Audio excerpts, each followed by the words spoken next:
আসসালামু আলাইকুম। কৃষি সেবা চ্যানেলের পক্ষ থেকে সবাইকে স্বাগতম জানাচ্ছি। আজকে আপনাদেরকে নিয়ে আসছি আমার একটি মূলা ক্ষেতে। এই মূলা ক্ষেতটা আপনাদেরকে ঘুরিয়ে দেখাবো, এর চাষ পদ্ধতি দেখাবো, আগাম মূলা কীভাবে চাষ করবেন সেটা দেখাবো। এক কথায় এই মূলা কীভাবে আপনি এ চাষ করবেন সেই জিনিসগুলো আমি আপনাদেরকে আজকে দেখাবো। মূলা সম্পর্কে সবাই আমরা জানি, সারা বিশ্বে মূলার একটা চাহিদা আছে। এই সবজি হিসেবে এটা ব্যাপকভাবে চলে আমাদের এখানে। এই মূলাটা চাষ করতে গেলে প্রথমে আপনাকে জমি প্রস্তুত করতে হবে। জমি সঠিকভাবে প্রস্তুত করার পরে গোবর সার কিংবা আপনি এমনি রাসায়নিক সারও দিতে পারেন। তবে গোবর সারে সচরাচর হাতের নাগালে পাওয়া যায়, এই জন্য গোবর সারটা আমরা বেশিরভাগ দিয়ে থাকি। গোবর সার দিয়ে তারপরে মূলার বীজটা ছিটিয়ে দিতে হয় সেখানে। আবার আপনি চাইলে সারি করেও কাটতে পারেন। এবার মৌসুমটা একটু অনুকূলে ছিল আপনার। এবার প্রচুর পরিমাণে বৃষ্টি হয়, এই জন্যে আগাম মূলা চাষ সম্ভব হয় নাই। কিন্তু তারপরেও এই জায়গাটা উঁচু জায়গা, স্বল্প জায়গা যদিও, তারপরেও জায়গাটা উঁচু। আমরা এইখানে দেখুন, আমরা বেড তৈরি করছি। এই জায়গাতে অনেকখানি নিচু করে দেওয়া আছে। এর একটাই কারণ হলো যে যদিও বৃষ্টি হয়, পানিটা গড়িয়ে যাতে এখানে পড়ে তারপরে এখানে পানি নিষ্কাশনের ব্যবস্থা করা আছে। পানি নিচে পড়ে যাবে, সেই ব্যবস্থা করার জন্য এখানে বেড তৈরি করা হয়ে গেছে। তো আপনারা এই মূলা চাষ, এইখানে কোনো পদ্ধতি লাগে না। মূলা চাষে কোনো পদ্ধতি লাগে না, জাস্ট শুধু ছিটিয়ে দিলেই হয়ে যায়। মূলা গাড়তে হয় না। আপনি চাইলে এর মাঝখান থেকে তুলে তুলে আপনি একটা করে তুলে নেবেন। এভাবে তুলে নিলেন, একটা এইটা রেখে দিলেন। এইটার থেকে আপনি বড় মূলা বাজারজাত করতে পারবেন। সেটা আপনি দুই ধরনের শাকও খেতে পারেন এবং সেটা মূলাও খেতে পারেন। আপনারা চাইলে এই পদ্ধতি প্রথমে আমি আপনাদেরকে আমার এই মূলার বেডটা আপনাদেরকে দেখাবো। প্রথমে আপনারা দেখে নিন এই আমার মূলার বেডটা আমি আগে কীভাবে চাষ করছি। এটা আগাম মূলা চাষ। আমরা এটা সবজি হিসেবে বাজারজাত করেছি অলরেডি। আপনি দেখতে পাচ্ছেন যে ফাঁকা জায়গাটা, এখানে আমি মূলা চাষ অলরেডি, এখান থেকে মূলা বিক্রি হয়ে গেছে, আর এইটুকু বাকি আছে। তো আগে আমি ঘুরিয়ে দেখাচ্ছি আপনাদেরকে। দেখুন,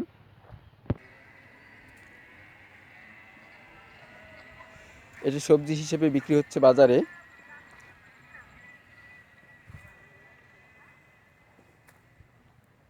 প্রচুর চলতেছে এখন।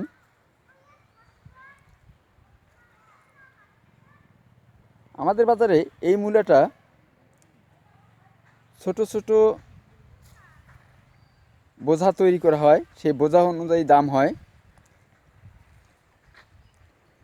5টা 6টা গাছ নিয়ে এক একটা বোঝা তৈরি করা হয়।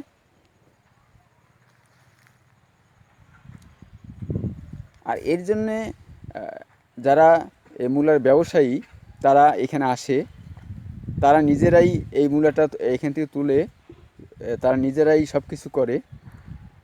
কৃষক শুধু এখান থেকে টাকা পায়। আমি সমস্ত বেডগুলো ঘুরে দেখাবো আপনাদেরকে। 3% জায়গা এখানে।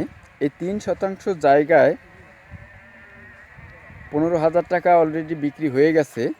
আমি যেই বেডগুলো বিক্রি হয়ে গেছে সেই বেডগুলো দেখাচ্ছি আপনাদেরকে। দেখুন, এই বেডগুলো এখান থেকে মূলা তুলে বিক্রি হয়ে গেছে। স্বল্প পরিসর জায়গায় এবং স্বল্প সময়ের মধ্যে এই মূলাটা উঠতে সর্বমোট সময় লাগে 21 দিন। 21 দিনের মধ্যে আমি এই মূলাটা বিক্রি যোগ্য করে তুলেছি।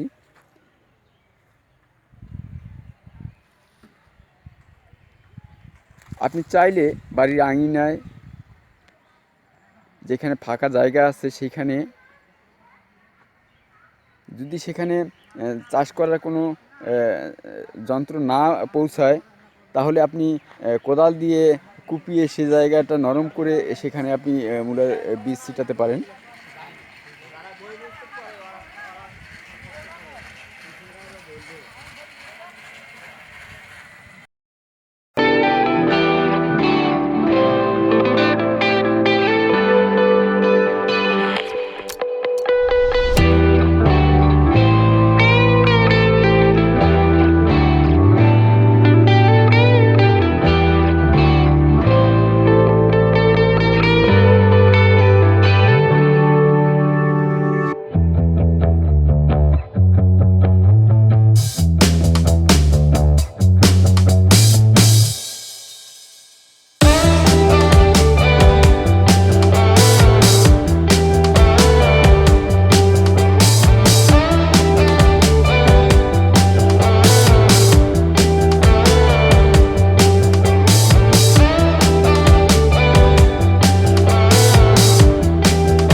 আমি ঘুরে দেখাইছি আপনাদেরকে এই মূলা যে বেডগুলো আছে সে সমস্ত বেডগুলো আপনাদেরকে দেখাইলাম।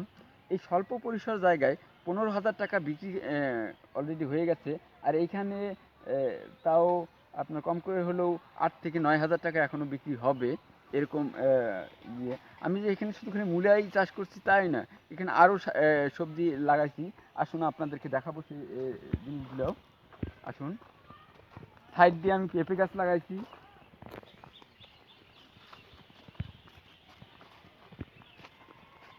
এখানে লাগাইছি ডাঁটা,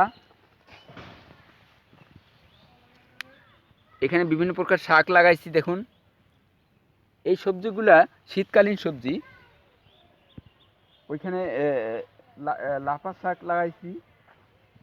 এই স্বল্প পরিসর জায়গায় আপনি বিভিন্ন প্রকার শাক আবাদ করতে পারেন। এই লাফা শাক, বেগুন লাগাইছি, ডাঁটা শাক লাগাইছি, তারপর আপনার মূলা শাক লাগাইছি। স্বল্প পরিসর জায়গায় আপনি চাইলে অনেক কিছুই আবাদ করতে পারেন। এর বীজ খুব স্বল্প মূল্যে পাওয়া যায়। আপনারা চাইলে এই আপনার বাড়ির আঙিনায় কিংবা আপনার উঁচু জায়গায় আপনি সারা বছর এই শীতকালীন সবজি এবং গ্রীষ্মকালীন সবজি একের পর এক আপনি আবাদ করতে পারেন। তাহলে আজকে এই পর্যন্তই। আপনাদেরকে নতুন অন্য কোনো ভিডিও আবার দেখানোর চেষ্টা করব। তাহলে চলুন, আজকের মতো এখানেই বিদায় নিচ্ছি। আল্লাহ হাফেজ।